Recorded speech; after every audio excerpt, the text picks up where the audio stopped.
Hey, salut la team lactée et bienvenue dans cette nouvelle vidéo. Alors d'ores et déjà, je m'excuse de cette voix. On sort tout juste d'une grosse période, d'un bon gros rhume des saisons avec les enfants. Donc j'ai pas encore tout retrouvé, hein. Mais bon voilà, si jamais j'ai des quintes de tout, ne vous inquiétez pas, je les couperai au montage. Ceci dit, avant de commencer, comme d'habitude, je vous fais un petit rappel. Si vous n'êtes pas abonné, parce que je sais qu'il y en a qui regardent des vidéos et qui ne sont pas abonnés, bande de petites coquines ou bande de petits coquins, donc n'hésitez pas à vous abonner, à enclencher bien sûr la petite cloche pour être notifié de toutes les dernières vidéos qui sortent. Et puis si vous ne pouvez pas vous poser devant la vidéo, eh bien n'hésitez pas à mettre des écouteurs. Je ne fais pas de schéma scientifique, je ne vous fais pas de dessin particulier, donc vous pouvez largement écouter cette vidéo un peu comme un podcast et vaquer à vos occupations. Voilà, je crois que j'ai à peu près tout dit. On va pouvoir se lancer parce qu'aujourd'hui c'est une vidéo un peu râlage, un peu coup de gueule, voyez, hein, voilà. On va revenir sur un sujet, comment vous dire, la plupart du temps quand il est abordé, moi ça m'irrisse un peu le poil, ça m'énerve un petit peu, parce que c'est pas du tout ce que j'ai appris en formation. Alors, on va pas faire durer le suspense ad vitam aeternam, on va parler du Biological Nurturing. Je suis sûre que vous avez déjà entendu parler du BN, c'est obligatoire, vous en avez déjà entendu parler, mais je suis sûre que les 3/4 du temps, quand vous en avez entendu parler, c'est pour vous parler d'une position BN. Et alors là, comment vous dire que le BN, le Biological Nurturing, et ben c'est tout sauf une position en fait. Et c'est ce point-là qu'on va éclaircir aujourd'hui parce que ça commence à vraiment à m'agacer. En fait, vous le savez sans doute, probablement, je vous l'ai déjà dit ici ou je vous l'ai déjà dit sur mes autres réseaux sociaux, moi j'ai été formée par Suzanne Colson qui est donc la première de l'approche au Biological Nurturing ou allaitement instinctif.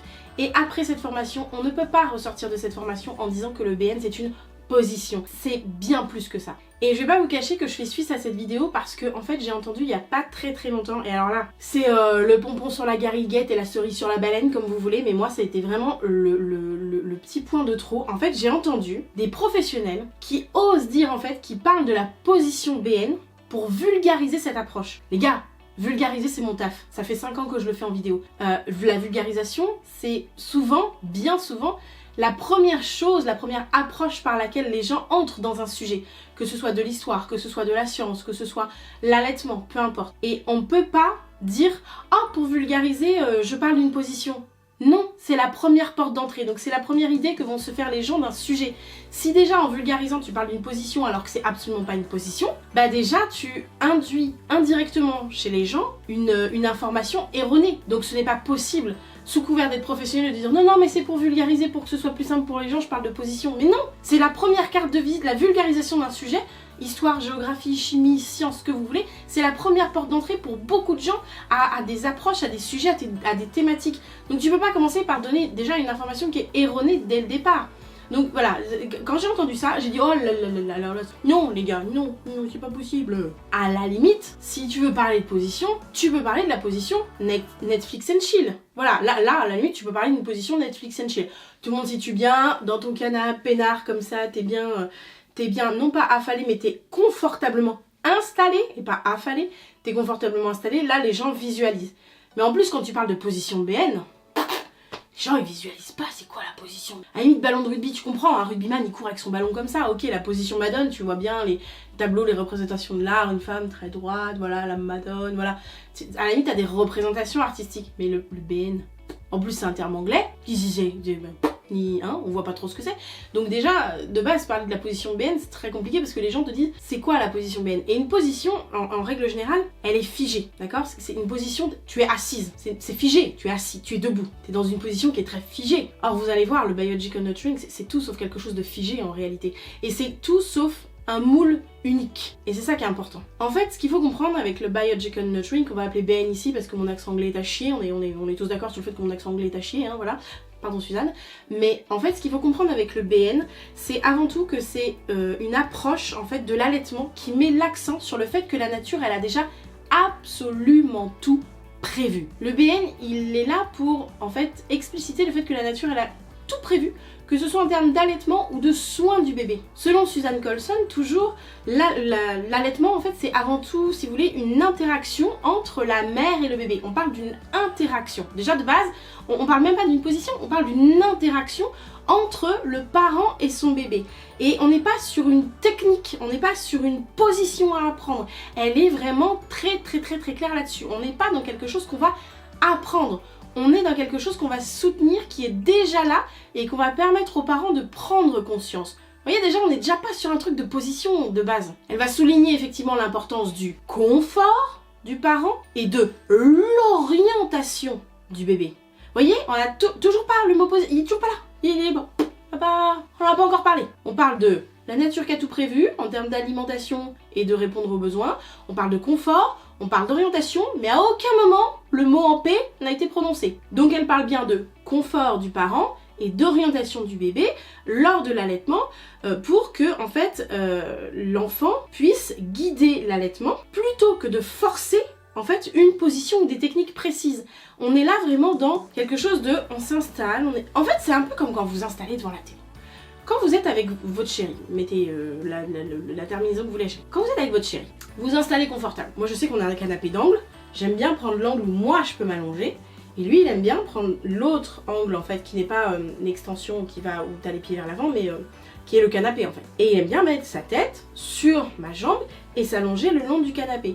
Moi, je me mets confortable, et lui, il trouve une orientation où finalement, il peut être à mon contact. On est en contact, en interaction l'un avec l'autre, tout en étant confortable, orienté de façon à pouvoir, nous, en l'occurrence, ça c'est pour regarder la télé, mais on est orienté et installé de façon confortable ensemble. Vous voyez ce que je veux dire? On n'est pas dans quelque chose de, je sais pas moi, tiens, un truc tout bête. J'adore m'asseoir par terre. C'est un truc de fifou comment j'adore m'asseoir par terre. Maintenant, mes collègues qui me côtoient ont l'habitude, mais c'est vraiment quelque chose quand j'arrive quelque part en formation, la plupart du temps c'est en formation au jour d'aujourd'hui, hein, mais en formation quand j'étais en cours à l'époque, j'avais beaucoup de mal à être assise dans les sièges en amphi. C'était vraiment une torture pour moi, ces sièges d'amphi, avec la tablette devant, c'était terrible. J'avais vraiment beaucoup de mal à être assise là-dedans. Et quand je suis quelque part, que ce soit chez moi ou que ce soit en formation ou quoi, si j'ai la possibilité de m'asseoir par terre, j'adore être assise par terre. Je suis extrêmement confortable par terre. Ne me demandez pas pourquoi. C'est comme ça, je suis très très bien. Et mes parents ont passé mon enfance à me dire « Mais assieds-toi sur le canapé !» Mais assieds-toi sur le canapé, mais enfin tu vas être mieux sur le canapé. Comme si regarder la télé nécessitait forcément d'être assis dans un canapé d'une façon bien spécifique. On t'apprend à t'asseoir dans un canapé pour regarder un film. On t'apprend à t'asseoir sur une chaise pour manger à table. Mes enfants mangent sur un ballon et ils adorent. Et ils sont hyper confortables comme ça. Moi j'adore manger debout et je suis hyper confortable comme ça. Et en fait c'est exactement ça. C'est-à-dire que on va dire que le BN c'est une position, tout le monde va se dire que le BN c'est une position, alors qu'en fait pas du tout. Le BN c'est une histoire de comment toi tu te sens et comment ton bébé il peut se mettre pour être le plus confortable possible et pour se laisser guider. Personnellement j'ai beaucoup de mal à être assise à table parce que je me sens tassée, j'ai l'impression que les aliments passent pas, ça me fait plus rapidement mal au ventre, je me sens pas très bien. Alors que très développée, bien, et j'aime pas me tenir assise droite comme ça à table, je trouve ça très chiant, t'es comme ça au-dessus de ton assiette, t'es raide, j'aime pas. Donc j'aime bien être debout, je prends mon assiette, voilà, je suis bien. Mes enfants aiment bien être sur un ballon, ils aiment bien se mouvoir, ils aiment bien bouger, ils sont bien. Et en fait, on se laisse guider, en fait. On se laisse guider par notre confort, on se laisse guider par comment on est bien. Moi, je suis bien debout, je prends mon assiette, j'amène la nourriture à ma bouche. Mes enfants sont très très bien à être en mouvement sur leur ballon, ils prennent leur nourriture, c'est la main qui vient à la bouche, voilà. Ils sont vraiment très très bien. Et en fait, c'est ça le BNC, dans le confort pour finalement que la nécessité en fait ça laisse à l'enfant la possibilité voilà, de guider l'allaitement plutôt que de, entre guillemets, subir une position ou une technique qu'on va vous apprendre. Voilà, c'est comme ça, j'ai vu dans les livres, la sage-femme m'a dit, la mater m'a dit, en cours d'apprentissage on m'a dit, c'est comme ça, c'est comme ça, c'est comme ça. Et c'est pas instinctif, vous voyez bien. D'ailleurs, c'est pas instinctif de prendre un ballon pour manger, c'est pas instinctif de rester debout pour manger. Vous voyez ce que je veux dire? C'est pas des choses qui sont instinctives parce qu'on nous a appris. C'est comme ça. Puis on nous a répété. Assieds-toi sur le canapé pour regarder la télé. Mais tu seras mieux sur le canapé, assieds-toi sur le canapé. Comme si l'autre pouvait savoir comment on allait être mieux. Un peu le truc, tu sais, t'es dans mes baskets, comment ça se passe? T'as mes boobs, comment tu fais pour savoir que je vais être bien comme ça? Est-ce que t'en es sûr, tu vois? Donc voilà, on est vraiment sur, j'ai digressé, mais le BN, on est vraiment là-dessus, on est vraiment sur le fait d'être confortable, que le bébé soit orienté comme lui se sent bien. D'ailleurs, souvent, la plupart du temps, c'est ce qu'on avait vu en formation, les bébés vont avoir tendance à s'orienter, à se remettre un peu comme la position, la dernière un peu orientation qu'ils avaient dans le corps. Donc moi, ça m'est arrivé de voir une amie allaiter en étant confortablement installée avec son bébé sur elle, le laisser s'orienter. Et en fait, ce petit crapaud, il avait, je vais prendre Lily qui est là, Hop, on va lui enlever. Et en fait, ce petit crapaud, il était comme ça. Et en fait, il avait plié. Donc, elle l'allaitait. Hein. Du coup, voilà, on se dit qu'on est... voilà. Hop, on ouvre notre petit vêtement d'allaitement, tout ça. Voilà. Donc, elle est en train d'allaiter tranquille.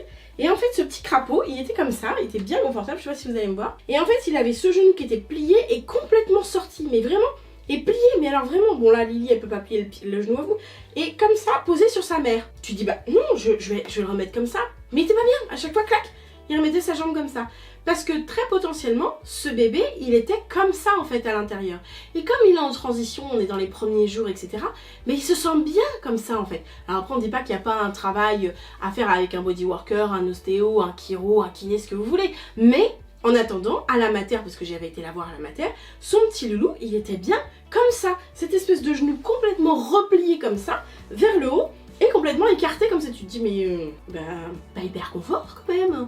Et en fait, lui, il était très très bien. Et je voyais à sa maman qui remettait sa jambe, et j'avais dit à ma copine, j'ai dit, arrête de lui remettre sa jambe, il est bien comme ça, il est bien. Tu crois, parce qu'il est quand même tordu bizarre. Je dis, ouais, il faudra peut-être aller voir un kiné, un ostéo, un chiro, ce que tu veux après, mais... Là, il est bien, et il tète efficacement. Effectivement, quand elle lui remettait sa jambe, il se détachait du sein, il était pas bien. Donc hop, il avait trouvé son petit confort. Et puis après tout, elle était bien. Ouf, bon bah allez, on est bien comme ça. Vous voyez ce que je veux dire? Et c'est exactement ça, c'est laissé. Il y a des enfants qui vont... Quand on parle d'orientation du bébé en BN, il y a 360 orientations possibles. Il faut imaginer que votre sein, c'est une horloge, et votre bébé, c'est des aiguilles. C'est-à-dire que si on a un bébé qui a envie de téter comme ça, on s'imagine qu'on est confortable, hein, je suis pas installée là. Mais si on a un bébé qui a envie de téter comme ça, qui se sent bien comme ça, mais c'est possible. Si on a un bébé qui se sent bien parce qu'il est comme ça, mais c'est possible, comme ça, c'est possible, ça, là. Et on est, voilà, ici, comme ça, puis on aurait les pieds par là. Mais c'est possible, c'est totalement possible. C'est pour ça que vous voyez, on peut pas parler d'une position. Puisque déjà, rien que pour le bébé, il y a 360 orientations possibles. Donc dans ce cas-là, on dirait qu'il y a 360 positions possibles. Mais non, on va parler du confort du parent qui est installé confortablement et finalement le bébé qui lui peut faire sa petite vie tranquille hein, autour de cette horloge, c'est les aiguilles, puis lui fait sa petite vie tranquille. Et on a 360 orientations possibles. Vous voyez comme c'est déjà impossible de parler d'une position unique qui est comme ça, le BN c'est comme ça, tu dois être comme ça, ton bébé doit être comme ça. Non déjà c'est pas possible, déjà c'est faux de base.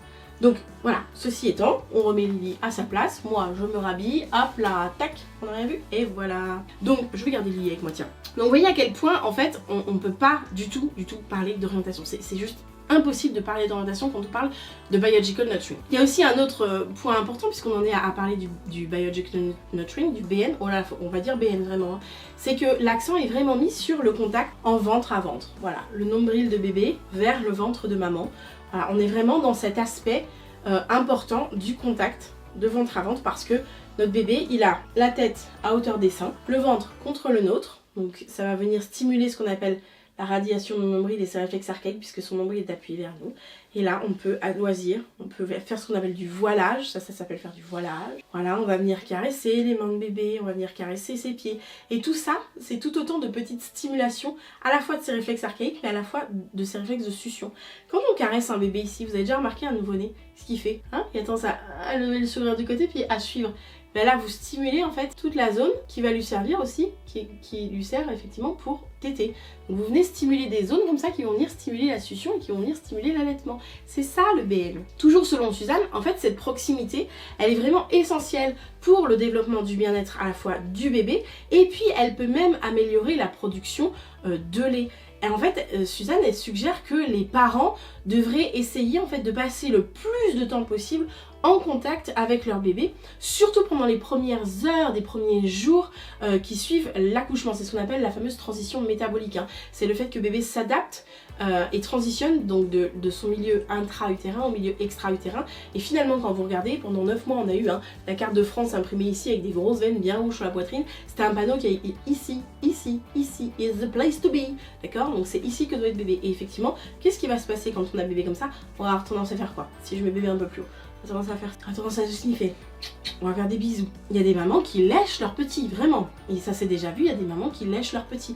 Et tout ça, ça fait partie en fait des petits réflexes, mais même ça va aider en fait, si vous voulez, à la complexion hormonale. C'est par exemple d'autant plus important si vous n'avez pas un enfantement par voie basse. Quand on fait un enfantement voie basse, il y a tout un complexe hormonal qui permet cette transition de femme à mère. Quand on a une césarienne, quand on a un enfantement qui peut être compliqué, même si c'est une voie basse, ce complexe hormonal, il se fait pas où il se fait mal. Et le fait d'avoir son bébé comme ça proche, les odeurs, etc.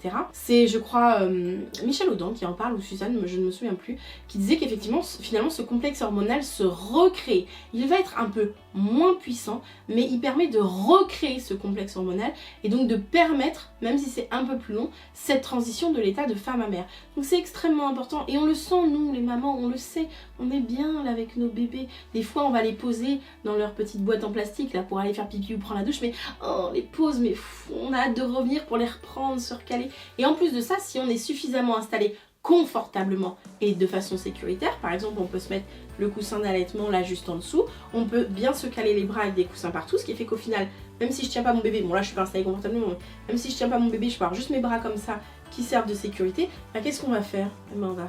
Qu'est-ce qu'ils font les papas dans les canapés quand ils ont les bébés et qui sont bien installés? Qu'est-ce qu'ils font? Bah ils s'endorment. Pourquoi nous on pourrait pas le faire? Si les papas le font, ils arrivent, on est là avec nos photos, on prend nos petites vidéos, oh, trop cute, nanana. Mais pourquoi nous on pourrait pas le faire dès les premiers jours, dès les premières heures? On est là, on est bien, on tient notre bébé, on est bien. Alors faut imaginer qu'on est installé beaucoup plus confortablement que ça. Là moi j'ai pas du tout la gravité avec moi. Mais en plus de ça, quand on est installé de façon confortable, on va parler de position Netflix and chill. Quand on est installé de façon confortable, là semi-assis, semi-allongé, comme vous voulez, prenez-le comme vous voulez, bref, confortable comme dans votre canapé, vous allez avoir ce qu'on appelle l'effet de la gravité positive. C'est-à-dire que la gravité de toute façon va plaquer bébé contre vous. A l'inverse, quand on se tient très très droit, c'est juste pour faire la parenthèse, quand on se tient très très droit comme ça, et ben qu'est-ce qui se passe? Tiens là, quand je baisse la tête, je me tape toute la gravité ici, dans les épaules, donc je me fais très très mal en fait. Et bébé lui, il est repoussé vers le sol, et donc ça donne quoi? Ça donne des petits bébés qui se débattent un peu comme ça, vous savez, et on se dit mais il a pas envie du sein, regarde, il aime pas ça, regarde, il se bat. Et en fait non, il lutte juste contre la gravité, parce que je vous rappelle que c'est pas suffisamment encore tonifié ici. Donc voilà, c'était la petite parenthèse. Et pour en revenir à ce qu'on disait, donc on parlait de la fameuse transition métabolique, et effectivement moi je trouve que c'est quelque chose d'extrêmement pertinent, parce que la transition métabolique, ou même cette approche de l'allaitement instinctif, on va parler du BN, de l'approche de l'allaitement instinctif, ça met vraiment l'accent sur l'importance de l'instinct, vous voyez, qu'on disait tout à l'heure, mais même, c'est un poupon pourtant, et je suis maman, je pense que c'est ça, hein. Tu vois, cette interaction, l'importance de l'instinct, on est dans l'interaction avec son bébé, on va être comme ça, on va le regarder, et puis le fait qu'on est installé confortablement, on n'est pas en train de le regarder comme ça. Là, moi j'exagère parce que j'ai rien derrière moi, mais je suis vraiment, vous voyez, mon regard peut juste se baisser pour le voir. J'ai pas besoin de baisser ma tête entière et de me faire mal. Je peux vraiment baisser mon regard, et bébé dans un petit mouvement peut légèrement lever la tête, on le voit des fois sur des vidéos, et puis on peut être dans cet échange de regard, ou si on est comme ça, voilà, on peut largement avoir la tête sur l'oreiller, être comme ça, et on voit notre bébé, le regard, vous voyez, il est à hauteur du visage de bébé, et lui peut nous voir, et ça, les échanges de regard aussi, c'est des interactions au final, entre les parents et l'enfant. Bah, dans un processus d'allaitement, c'est aussi hyper important parce que ça va permettre de générer de l'ocytocine. Et l'ocytocine, elle sert à quoi? Elle sert au réflexe d'éjection du lait. Donc, c'est tout bénef. Alors, je suis pas la seule à être formée au BN, bien sûr, on est vraiment beaucoup. Et du coup, on peut échanger très régulièrement, voire quotidiennement ensemble. Et on arrive vraiment tous à observer finalement les bénéfices de cette approche pour les parents. Par exemple, qui se sentent stressés, les parents qui se sentent stressés ou qui se sentent, vous voyez, qui sont pas sûrs d'eux, qui sont un peu incertains quant à leur capacité à allaiter, tu vois, l'espace, avoir confiance en soi, est-ce que je fais bien, est-ce que je dois suivre mon instinct ou est-ce que je dois écouter ce qu'on me dit, etc. Est-ce que je dois écouter mon bébé, est-ce que je dois écouter l'équipe médicale? On s'aperçoit qu'à partir du moment où on est confortable, à partir du moment où on se sent bien, à partir du moment où on est relax, un peu comme dans ton canapé le soir en fait, quand tu te poses, après une bonne journée, t'es là, tu vois, une bonne journée, tu vois, t'as accouché, une bonne journée, tu te poses là, combien on est à vouloir rentrer rapidement chez nous parce que on est bien. Et ben en fait tout ça, ça va permettre de recréer finalement, ou de créer, ou d'amener le sentiment de confiance en soi, le sentiment qu'on est capable d'allaiter, qu'on est capable de prendre soin de son enfant, d'aussi plus suivre son instinct, parce que finalement on a bébé sur soi, et puis bah on est un petit peu, entre guillemets, obligé, j'allais dire, d'être à l'écoute, parce qu'un bébé il va dormir, puis à un moment donné il va commencer à faire ça, il est dans son sommeil, il dort, puis on va voir que tout doucement, bébé il va glisser, puis toujours il fouisse, le fameux fouissement, il fouisse, il cherche. Puis d'un seul coup, il va se laisser glisser, puis tout doucement, et clac. Et en fait, si on a les bras comme ça, de lui-même, vous allez voir qu'il va se... Alors, je dis pas qu'il a pas besoin d'aide, parfois il a un peu besoin, voilà, qu'on remonte un peu le sein, qu'on l'aide un petit peu. Mais de lui-même, de nous-mêmes, ensemble, duo, on va sentir finalement que bébé, tiens, il est... il cherche un truc. Ou alors peut-être on va se dire, parce qu'au début on tâtonne, hein, on n'a pas le mode d'emploi, ah il est peut-être inconfortable, il a peut-être besoin d'être changé. Mais on va, voyez, on va subtilement capter des choses qu'on ne capterait pas s'il était posé à côté finalement, si on n'était pas en contact en permanence avec lui. Ça serait beaucoup plus difficile à décrypter. Alors je vous rappelle que si on sortait le mode d'emploi, hein, si on sortait un manuel de 1000 pages en plus de bébé, je pense qu'on le sentirait passer largement. On l'a pas le manuel. Donc à partir du moment où tu n'as pas le manuel, mais comme quand tu rencontres ton conjoint, tu rencontres ta meilleure amie, ton meilleur ami, tu n'as pas de mode d'emploi. Tu es obligé de découvrir l'autre, tu es obligé de savoir comment il réagit dans telle ou telle situation. Tu es obligé d'avoir des caresses et des échanges avec ton amoureux pour savoir que il aime plutôt les pressions un peu plus fortes ou ça va, ça le chatouille pas quand je le frôle. Tu as besoin d'apprendre tout ça. Et tout ça, tu l'apprends comment? En étant au contact de l'autre. C'est le contact qui t'apprend comment l'autre il est. Donc, de quoi tu as besoin pour découvrir ton bébé? Tu as besoin d'être en contact avec lui. Et c'est tout ce que prône finalement le BN. C'est être en contact pour apprendre et être dans un contact confortable, dans un contact zen, dans un contact instinctif, comme avec ton amoureux. Il n'y a personne qui est chez toi pour te dire « Non, tu devrais pas prendre la main de ton mec comme ça. Hein, c'est... moi je l'embrasserai pas comme ça. Hein. C'est un peu humide, non, comme bisou, non? C'est pas un peu trop humide, non? Hein. Moi je mettrais pas la langue comme ça. Ouh là là là là, vraiment ce débardeur là, il y a pas assez de peau hein, pour qu'il te touche. Sérieusement, il y a quelqu'un qui fait ça. T'es dans la rue, tu te vois, tu croises des amoureux qui se roulent une pelle ou qui se tiennent la main, puis tu arrives en disant c'est pas comme ça qu'on se tient la main. Enfin pas du tout. Enfin, alors non, ça ne se... mais ce n'est pas du tout comme ça qu'on se donne la main. Sérieusement, Vous voyez quelqu'un vous fait... Enfin, moi le premier qui me fait ça dans la rue, je vais vite le remballer, hein. Je sais pas vous. Donc, en fait, c'est la même avec nos bébés. Alors, bien sûr qu'on a besoin d'être rassuré, bien sûr qu'on a besoin d'être encouragé, bien sûr qu'on a besoin d'être soutenu, mais dans ce qu'on fait, en fait, de nous dire, ouais, tu te sens bien là? Ok. Si je te mets un petit coussin là sous le cou de cette... Qu'est-ce que tu te sentirais pas mieux? Ok. Tu te sentirais mieux? D'accord. Ouais, t'es fatigué? Bah ouais, j'imagine, ouais. Sacré boulot, hein, que d'enfanter en même temps. Oui, bah oui, hein, j'imagine que ça a dû te crever, ouais. Bah ouais. Ça te remue, ouais. Et oui, j'imagine. Et ça, c'est du soutien, c'est de l'écoute. Parce que souvent, ce qu'on a besoin, et ça, vous le voyez, hein, quelqu'un vient avec un problème. Oh là là, j'ai un problème, hein. Franchement, il m'est arrivé ça, je sais clairement pas comment faire, mais alors ça me saoule, et puis en fait, il y a ça. Bon, en même temps, c'est vrai que si je faisais comme ça, et la personne, elle fait quoi? Elle fait que parler, et en parlant, elle va poser son problème, mais comme elle se libère de l'espace mental, elle a la place pour réfléchir à une solution. En fait, qu'elle a probablement déjà en elle. Donc elle va la trouver. Puis des fois, effectivement, on peut échanger ensemble, parce qu'on n'a pas la solution, donc on peut échanger ensemble. Ah ouais, vraiment t'arrives. Ouais, moi j'avoue, franchement, bon, perso, j'aurais fait comme ça. Mais bon, après, c'est moi qui aurais réagi comme ça. Ah ouais, tu aurais réagi comme ça. Non, je réagirais pas comme ça. Par contre, ça me donne une idée. Vous voyez, on est dans l'échange. On n'est pas dans le attends, je vais te monter un plan, et tu vas faire comme ça. On n'est pas là-dedans. On lui dit, je te remets ta place. Hop, on remet Lily à sa place. Merci Lily. On n'est pas là-dedans. Vous voyez ce que je veux dire? On n'est pas en train de donner des plans à tout. Hop, on n'est pas en train de donner des plans, fais comme ci, fais comme ça. Même avec les enfants, quand on les accompagne à grandir, on va essayer de les amener à trouver leur solution, à essayer de réfléchir à comment ils pourraient faire ceci, cela. Donc c'est exactement la même chose. L'allaitement, ça doit être soutenu, encouragé, mais on ne doit pas être là avec la notice. Alors, petit A, petit B, non, tu te positionnes comme ça, tu mets ton bras à 360, ton bras à 90. Bah non, si une maman elle a envie d'allaiter en madone, c'est parce qu'elle l'a trouvé, parce qu'elle se sent bien comme ça. Si elle a envie d'allaiter en ballon de rugby, c'est parce qu'elle l'a trouvé, parce qu'elle se sent bien comme ça. Et la madone et le ballon de rugby peuvent être faits de manière confortable. Parce que la parent va être dans le confort et on va parler de l'orientation du bébé. À partir de ce moment-là, les gars, on est en BN. Ah là, un ballon de rugby qui est fait dans le confort, qui est fait avec une gravité positive, t'es dans le BN. T'es pas en ballon de rugby, t'es dans le BN. Ton bébé est orienté façon ballon de rugby, mais t'es en BN. Parce que t'es confortablement installé. Eh oui, voilà. C'est pas, vous voyez ce que je veux dire? C'est pas une position à part entière, le BN. C'est un ensemble d'éléments. Et c'est ça qui est important. C'est un ensemble d'éléments qui rassemble le confort, l'instinct, l'orientation du bébé, le contact, ventre à ventre. C'est vraiment c'est une globalité. C'est un package. Voilà, je sais pas si cet échange aura pu vous faire du bien, vous apprendre des choses, mais vraiment j'en ai marre d'entendre que le BN est une position, il faut vraiment que ça s'arrête, et il faut que ça s'arrête maintenant, parce qu'en fait on est au tout début de la divulgation, de la propagation de cette approche par une grande dame en plus de ça, et ça me fend tellement le cœur. En plus je suis formée, donc forcément ça me fend tellement le cœur qu'on parle de position, alors que c'est un ensemble de choses.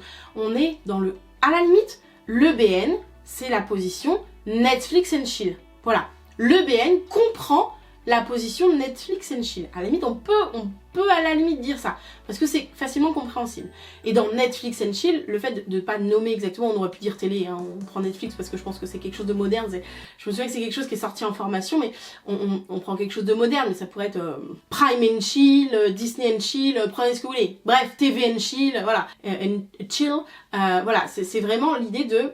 Je suis dans mon canapé, je suis confort, je suis posée de partout et je suis avec mon bébé, il est sur moi, il n'est pas à côté, il n'est pas dans une boîte en plastique, il est sur moi, je suis là, je peux le caresser, je peux le sentir, je peux lui faire des bisous, je peux l'écouter, je peux le ressentir, je peux sentir son petit cœur battre si je me concentre, je peux sentir sa petite bave parce qu'il bave un peu dans son sommeil, je peux le toucher, je peux l'apprendre. Je peux apprendre de lui, il peut apprendre de moi, c'est tout ça. Et c'est ça qui est important, vous voyez, c'est pas... On peut pas s'arrêter à une position. C'est pas quelque chose de figé le BN, parce que comme je vous l'ai dit, si vous vous mettez en position ballon de rugby, si vous vous mettez en position madone, si vous vous mettez en position madone inversée, mais que vous êtes confortable, comme dans votre canapé, en mode Netflix and chill, et vous avez votre bébé comme ça, qui est en ballon de rugby, mais vous êtes en BN. Vous voyez ce que je veux dire? Donc il faut vraiment que ça cesse cette histoire de position. Je n'en puis plus. Je me battrai autant comme autant, mais alors vraiment je n'en puis plus. Voilà. Et encore, il y a encore beaucoup plus de choses bien plus complexes que ça dans le BN. Mais déjà, ça c'est de la vulgarisation. Je vous ai donné que les éléments principaux qui vous intéressent au-delà des éléments un peu plus complexes que comprenne le BN, parce que c'est vraiment un ensemble de choses beaucoup plus complexes que ça. Mais vous voyez, là j'ai vulgarisé un propos. Je vous ai donné les éléments de base, du confort, de l'instinct, de l'orientation, du contact avec son bébé, du voilage, pouvoir le toucher, pouvoir s'apprendre l'un l'autre, pouvoir le mettre à ce que Suzanne appelle la bonne adresse. Voilà, là j'ai vulgarisé le BN, vous voyez ce que je veux dire? Je vous ai pas juste dit, ah bah le BN c'est une position, hein, voilà j'ai vulgarisé, ciao bonsoir les gars. Et puis c'est une position où vous mettez comme ci, comme ci, comme ça, c'est faux. Une maman qui a une scoliose, même pour s'installer confortablement, elle va pas s'installer de la même façon qu'une maman qui n'en a pas.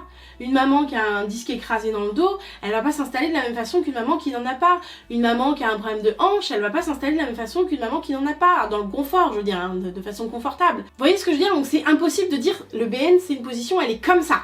Tu dois être comme ça. On peut donner des indications. Oui, mets-toi confortable, tu peux te mettre confortable, semi-allongé, semi-assise, qu'est-ce qui te parle le plus? Comme dans ton canapé? On peut même pas parler de position, semi-assise, comme dans ton canapé, ouais, tu vois à peu près, ok. Bah tu vois là, t'es confortable, ok. Tu te sens bien là, t'es bien, t'as pas de tension nulle part, ok. Et là, on parle même pas de tu t'assois comme ça, tu te mets comme ça, tu t'allonges comme ça, on parle de on est dans le confort. Et là, on est dans le confort. Ton bébé il est confortable, il est bien là, tu sens que non, t'as l'impression que il bouge quand tu le mets comme ça. Est-ce qu'il a des appuis sous ses pieds? Parce que c'est important d'être appuyé sous les pieds parce que dans le ventre, ils avaient le placenta, ça leur faisait des limites. Donc quand ils sentent pas de limites, ça les perturbe un petit peu. Donc on n'est pas en train de lui dire mets ton bébé à gauche, mets ton bébé à droite. On parle encore du confort du bébé, de l'orientation, de ses besoins d'appui. Vous voyez ce que je veux dire? On est toujours pas dans une histoire de position, hein, toujours pas. Hein. Et donc voilà. Donc je vais pas m'éterniser parce que je pourrais répéter 10 000 fois le même propos, vous me connaissez. C'était ce que j'avais surtout à vous dire et le coup de ralage que j'avais à faire parce que j'en ai vraiment marre qu'on parle d'une position. Sur ce, si ça vous a aidé ou si ça peut aider une maman de votre entourage ou si ça peut lui aider à comprendre parce que vous essayez de lui en parler mais vous savez pas comment lui en parler, etc. Et ben n'hésitez pas à diffuser cette vidéo autour de vous. En attendant, moi je vous fais des gros bisous, je vous dis à bientôt pour la prochaine vidéo. Je vous laisse lâcher votre commentaire, votre pouce bleu. Je vous aime, je vous embrasse. Ciao, belle voie lactée et à bientôt. Voilà, c'est fait.